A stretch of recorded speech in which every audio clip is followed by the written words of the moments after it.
Bismillahirrahmanirrahim. Assalamu alaikum wa rahmatullahi wa barakatuhu. Today I'm going to be talking about bad bosses. I had my share as well, and it was actually ages ago. The past couple of bosses have been good, but I'm talking about like 13, 15 plus years ago. I had some of the worst experiences of my life when it comes to having a boss. The first one was when I came back from England and I started my work here in Norway as a web designer. It was a company which dealt with web design and some different services to the Norwegian public. That boss in that company was so strange. I didn't realize it before he started acting up. He saw that I had a radio station on the weekends, and he wanted to offer me his own company's server, all the technology and everything like that, so he could keep his control over me as to what I do and what I don't, despite the fact that it had nothing to do with him because I did that on the weekends. But he wanted, in a way, to present himself as an investor in the company. But I had a gut feeling and I said no. So I'm so glad I did, because he was a nutcase.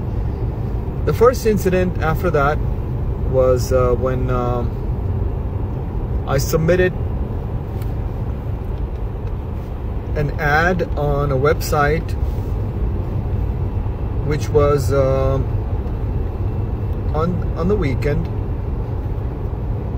But his nephew, who used to work with him, there are some people who hire their nephews who have absolutely no knowledge of anything, but they still work for their uncles.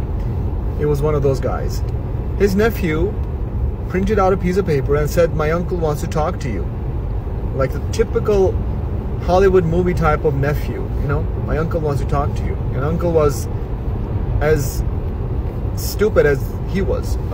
Both of them were technically at the bottom. And I was like, why am I working for this guy? And I actually found that out later on. So I went to the office, and this uncle tells me, "Wakas, I see that you have posted an ad for programmer during work hours." I said, "Which work hours?" He said, "Here you go. This is an ad."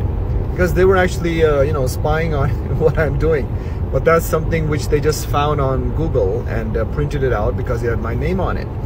And that time was New York time, and it was not a Norwegian time. And Norway and New York have two different time zones.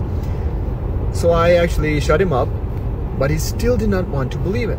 And I kept on being very kind, and I said, "Do you really want me to believe that you don't know anything about time zones when it comes to different countries?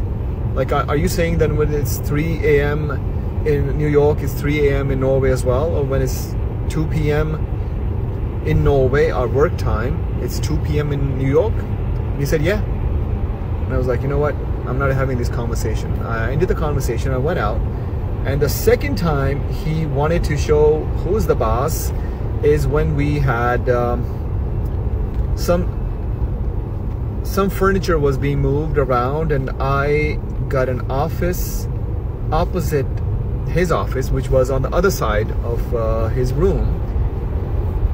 And he did not like it that my monitor was not facing him, like he could not see what I was doing. And I was actually delivering every project on time. Me and the programmer, we were very good at our work. But he was so crazy. He came to my office and he moved the screen around so it could face him. Can you imagine how calm I had to be at that point? I said, "Okay, no problems. You can see what I do." The third time, the time when it was too much for me, is when he started making fun of the fact that I was away for an operation of a family member, and I said that they were being operated, so I had to be with them and I had to take some days off. He started saying that, "Nah, impossible, you're lying." you were not with somebody who was ill. And I was like, I was with somebody who was ill. It's a family member, and I had to be with them. I even had the doctor call this guy up. I don't know what I was thinking. I should never have done that. He did not deserve it. But the doctor called him, and this guy, my boss, so-called boss, he was so rude to him, and he said that you're also lying. You're somebody who knows Wakas. You're his friend, and you're just faking to be a doctor. Well, I was watching the whole scene. I was listening to him. I went to my office. I wrote a resignation letter, and I came back to the room, and I handed him the letter very kindly instead of throwing it on his face, which I wanted to. And I said, I'm leaving right now. And he said that Norway has a rule of 3 months and you cannot leave. And I said, to hell with that rule. And what I did was I took an extended sick leave, and I did not come back. I said, do whatever you want, sue me or whatever you want to do. I'm not coming back. So I never went back to work after that day. The reason why I'm telling you this is, that was just one of the bosses. I had another one like that. Another one who was even crazier. Maybe I'll tell you some other day. And both of the bosses were technically, they were incompetent. They did not know anything about the job. And I was like, what in the world is happening? How are these guys even hired? The first one that I handed the resignation letter to was actually the boss himself. But the second one was an IT manager. An IT manager with absolutely no idea of what IT is. He had no idea what coding languages were, what the restrictions were, what they could do and what they could not do. Amazing, amazing.